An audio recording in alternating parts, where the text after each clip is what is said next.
Fala investidores, sejam muito bem-vindos ao canal Planilheiro Investidor. Eu sou Adriano Costa e no vídeo de hoje nós vamos falar do relatório gerencial ou relatório mensal do Fundo Imobiliário REC Logística, é o RLG11, Fundo de Investimento Imobiliário. Vamos ver qual foi a performance dele nesse mês de julho, o fundo que está pagando aí, um dos poucos fundos de logística pagando acima de 1% de yield com base no valor de mercado. Então acompanhe essa performance aqui interessante do Helg 11, tá? E fique ligado nos acontecimentos aí, inclusive fatos subsequentes que podem aí ser interessantes para quem acompanha, para quem é cotista, né? E acompanha o que está acontecendo no fundo que a gestão está fazendo, tá ok? E se você gosta desse tipo de assunto, fundo de investimento FIAG é o principal assunto aqui no canal. Se inscreva aí, compartilhe esse vídeo com outras pessoas, deixe o seu like, ative o sininho de notificações, né? Se inscreva lá no nosso grupo do Telegram, o link está na descrição do vídeo e não perca nenhum vídeo, inclusive em curta distância, dê sua opinião, coloque suas sugestões de vídeo, tá bom? E também esse relatório gerencial vai estar na descrição do vídeo para você baixar, fazer uma leitura mais detalhada. Vamos lá então, o relatório do REC Logística, para quem não conhece, fundo gerido, né, pela REC Gestão de Recursos, administrado pela BRL Trust e também tem uma rentabilidade alva, inclusive, de CDI, é o CDI puro, né? CDI é a rentabilidade alvo do fundo, tá? Um fundo que tem aí dentro do seu patrimônio, um patrimônio aí total de quase 160 milhões de reais, R$ 119,63 é o valor da cota patrimonial e no valor de mercado, inclusive nessa segunda semana de agosto também está nesse patamar, 79 centavos por cota, um fundo que está muito descontado, em torno aí de 35% descontado no mercado, o valor de mercado, ó, 105 milhões de reais, né? Você encontra então um valor, né, um patrimônio de 105 milhões, de 159 milhões por 105 milhões, né? Que pechincha, né?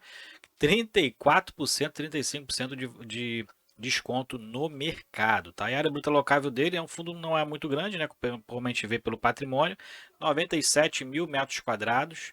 A taxa de administração e gestão deles soma 1,17%, quase 1,18% e não tem taxa de performance. Prazo de duração dele indeterminado, ele é para investidores em geral, tem mais de 1 milhão e 300 mil cotas e tem aí quase 7 mil cotistas. Eu não sou um deles, não invisto no fundo ainda, né? Pode ser que eu invista mais para frente, mas por enquanto ele não se encaixa na minha estratégia de diversificação dos fundos de logística. E código de negociação dele é o RELG 11. Inclusive, se você for um desses cotistas aqui, né, ou está estudando fundo para poder conhecer e acompanhar uma possível entrada também, se inscreve no canal, que quase todos os meses a gente tem feito aí acompanhamento da gestão do RELG 11. Né? Então, dependendo do número de likes e de views, a gente pode fazer ali a leitura religiosamente todos os meses, fazendo um acompanhamento mais de perto, tá bom? Bom, algumas informações aqui, né? Fundo resultado dos últimos 12 meses, padrão, né? Texto padrão dos fundos da REC. Nos últimos 12 meses a distribuição foi de quase 10% de yield, o equivalente a 109% do CDI bruto, né? E 128% do CDI líquido de tributo. E o fundo distribuiu entre novembro de 20, que foi a primeira oferta pública dele, o IPO, né, até julho de 2022, quase 16% de proventos. E no mês de agosto, o fundo distribuindo, ó, 94, praticamente 95 centavos por cota. Então, quem está pegando a um preço de 79 centavos, 79 reais, né? A preço de mercado, pegando um yield acima de 1,20, 1,25%, né? Então, muito interessante aí. E é o terceiro mês, terceiro ou quarto mês, acho que ele está pagando desde fevereiro, um yield nesse patamar, tá? Não é receita, né? Pelo menos eu não vi aqui, não é receita não recorrente, é receita realmente de aluguéis do fundo. E ele vai distribuir mais de 1 milhão e 200 mil reais em proventos. Seguindo então aqui os acontecimentos. Então tem muitas notícias ruins, tá? Notícias ruins mesmo. Mas aqui ainda estamos falando do resultado, né? Então investimentos no REC Camaçari, né? Melhorias no REC Cotia. Então aí já se encerrando, né? Nos próximos 45 e 60 dias já sendo entregue. A análise adicional do portfólio aqui, né? Ele fala que no mês de abril passado, para esclarecer algumas dúvidas de alguns cotistas, eles elaboraram um relatório com informações estratégicas do fundo, tá? Então, um relatório, se eu não me engano, anterior, né? Tem essas partes da estratégia do fundo, tá? Nesse aqui eu não vi, mas vamos ver mais para baixo se vai aparecer. Renovação do contrato no Transparaná, então a Transparaná Armazéns Gerais, em julho, renovou e por mais 12 meses a área alugada de 14.500 metros quadrados num REC Log Camaçari. E esse é o resultado de caixa, né? Importante esse compartilhamento aqui, o resultado inclusive por cota, né? O fundo teve aqui receitas de aluguel de 90 e quase 92 centavos por cota, um resultado líquido, né? Tirando as despesas com propriedades, inclusive as securitizações, né? Os financiamentos, de 86 centavos por cota. Outras receitas aqui pequeno, né? Então não cabe aqui dentro da barra do gráfico, né? Outras despesas de 19 centavos. Lucro de caixa foi de 60 e quase 69 centavos por cota e ele utilizou aqui um lucro acumulado, tá? Isso porque ele explica aqui para baixo, teve uma postergação do pagamento do aluguel de um dos inquilinos do Cotia para agosto, né? Então ele utilizou o resultado, lucro acumulado que ele tinha lá de 27 centavos por cota, usou 26 centavos por cota para manter a linearidade na distribuição. Então, a ideia aqui foi evitar, né, uma volatilidade artificial e temporária que poderia até, inclusive, reduzir os valores de mercado mais do que já está, né? Agora aqui as notícias, maioria das notícias ruins, né? Teve uma renovação aqui no Log Camaçari da empresa Brasil Logística, Intermodal Brasil Logística, né? Por mais 12 meses, né? Na verdade renovou por um adicional de 12 meses lá no Log Camaçari também, mas teve aqui duas rescisões, né? Notificações de rescisão no Log Camaçari, uma da DEC Minas, né? E DEC Minas que representa então 5% praticamente da bruta locável e da receita de locação referente a julho, né? E o fundo vai ter aqui em ambos aqui ele vai ter a questão do aviso prévio e uma multa, né, equivalente a 3 aluguéis proporcionais, tá? Então, 5% aqui.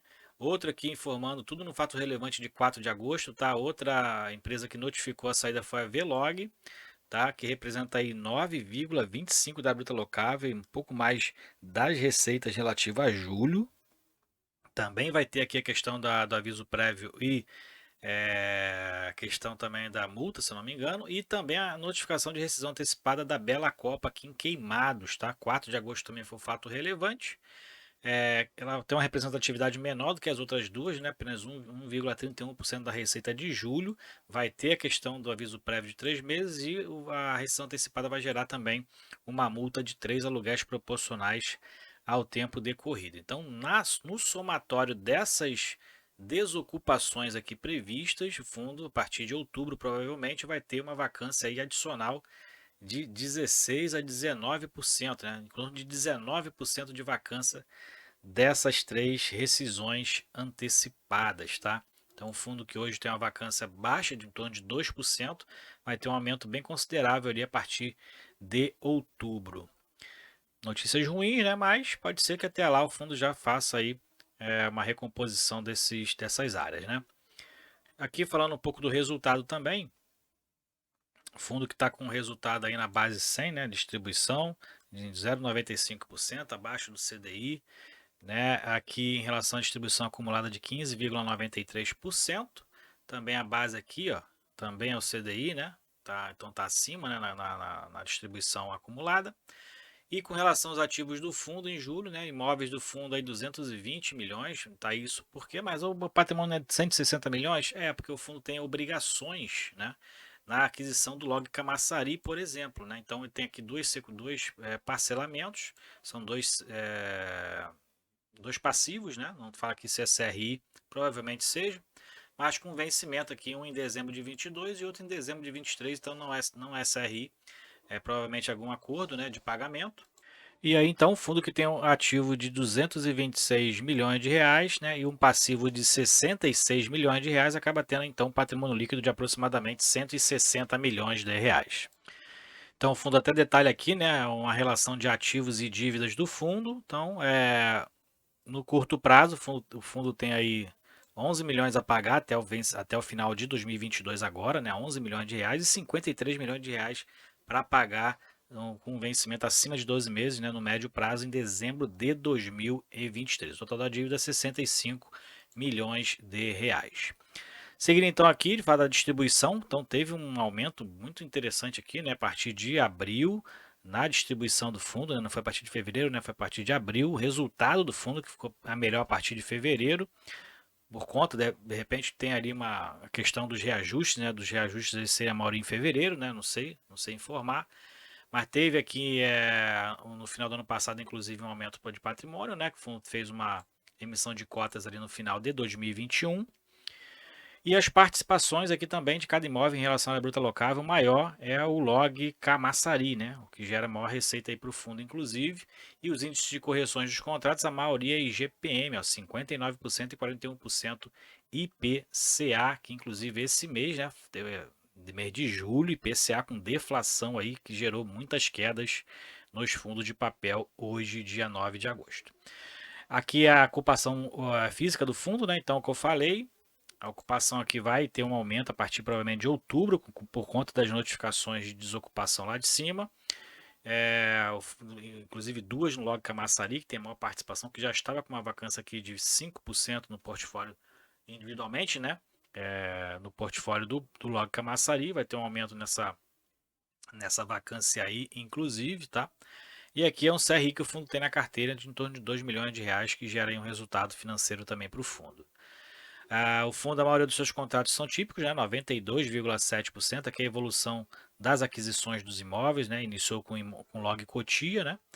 O vencimento dos contratos também, que é uma preocupação, a maioria vence no curto prazo, né? 38% vence aqui nos próximos 12 meses e uma parcela aqui, 45% com mais de 24 meses. E aqui tem as datas das renovatórias, 50% já acontece nos próximos 12 meses e o maior setor que ocupa aí na diversificação em relação à receita por setor tecnologia, né, segmento tecnologia, a maioria dos seus inquilinos. Falando aqui de DRE gerencial, então como eu falei, o fundo teve um aumento de receita aqui considerável a partir de fevereiro, né, e manteve essas receitas aqui a partir de então, né. O fundo tem aqui despesas financeiras, né, que, né, aumentaram um pouquinho com o IPCA, né, provavelmente agora vai dar uma reduzida, né, com essa deflação que que ocorreu esse mês, né, e as reduções do IPCA que já acontecem há 3 meses. Despesas operacionais do fundo, 71 mil reais, e o resultado com propriedade foi de 857 mil reais, teve outras despesas aqui, inclusive operacionais, que deu um resultado do fundo para o fundo de 652 mil reais. Esse é o resultado contábil, tá? Mas o fundo está tendo um resultado aqui de caixa, um lucro de caixa maior, né? Inclusive em torno de 1 milhão e 200, o dobro praticamente, né? O que dá a entender que o fundo ainda não está pagando essas securitizações aqui, essa despesa, ou então está apropriando somente, né, contabilmente, por conta que as datas, né, de vencimentos elas sempre são no final do ano. Então o fundo de repente pode estar fazendo a apropriação contábil mensal, né, com base no CDI, são os financiamentos lá de cima, né? E provavelmente ele tem uma parcela única, né, a ser paga no final do ano. Então pode estar tendo as apropriações aqui e no final do ano ao efetivo pagamento dessas obrigações, tá? E aí inclusive tem um impacto maior no lucro pelo regime de caixa, tá? Ou pelo caixa normal do fundo, tá? Então, aqui o lucro distribuído, o fundo mantém a linearidade aqui da distribuição desde abril e o fundo distribuiu quase 95 centavos por cota. Aqui então a tabela de resumo do portfólio do fundo, né, o que gera a maior receita para o fundo atualmente é o Log Camaçari, 564 mil reais de receita por mês, tá? Tem aqui alguns valores, a receita acruada, que tem uma definição aqui embaixo que você pode ler, mas o que interessa para a gente é a receita atual, né? Receita acruada, receita mais futura, né? E aqui é o detalhamento dos ativos, onde a gente tem aqui o REC Cotia, né, o REC Extrema, que são os mais antigos aqui do portfólio, depois foi adquirido o REC Camaçari, depois o REC Queimados, então tem toda a especificação, fotos aqui dos imóveis, você pode baixar o relatório e fazer a leitura mais detalhada, e por último o REC Contagem, foi adquirido aí mais recente pelo fundo, né, que tem um contrato típico lá até 2028, e aqui CRI Hotel Rosewood, onde o fundo tem o único CRI que o fundo tem aí como renda fixa, né? Assim, fora realmente da aplicação que faz com o caixa. E aqui a liquidez e rentabilidade para finalizar. A gente vê que o volume negociado no mês do fundo, o fundo não tem uma liquidez boa, né? Um fundo pequeno ainda, né? 4,3 milhões de reais, uma média diária de 207 mil reais de negociação diária na B3, tá? Na Bolsa de Valores, e a cota variou, chegou a estar cotada aí em julho a 73,85, né? Então deu uma queda bem esticada aí, né? Nessa faixa de negociação, mas chegou a estar cotado também a 80 e está próximo aos 79 atualmente, tá? Próximo aos 79 reais. E aqui a quantidade de cotistas que segue aumentando, chegando agora a 7 mil cotistas, né? Então o fundo tendo um aumento mais considerável aí também nesse período agora, né? Ainda mais agora pagando um bom dividendo, né? E é isso aí então, relatório gerencial do fundo Helg 11, fundo de logística. Se você gostou do vídeo, deixa o seu like, se inscreva no canal, compartilhe com a gente se você é cotista do Helg 11, eu não sou, tá? Qual o percentual da sua carteira, se você está estudando, qual outro de logística que você queira que a gente fale aqui, que a gente já não fala aqui no canal, tá? Compartilhe com a gente também aí. E, na minha opinião sobre esse fundo, é um fundo, né, que está em crescimento ainda, está pagando um ótimo dividendo e a oportunidade é pelo valor de mercado, né? Está muito descontado no mercado e está pagando um ótimo provento. A gente vê que não é receita, é receita recorrente do fundo, tá? É receita recorrente do fundo, ok? É isso aí então, se inscreva no nosso grupo do Telegram, visite lá a nossa área de membros e ajude ao canal aqui a gente continuar nosso trabalho, tá? Fique com Deus, até o próximo vídeo, tchau, tchau.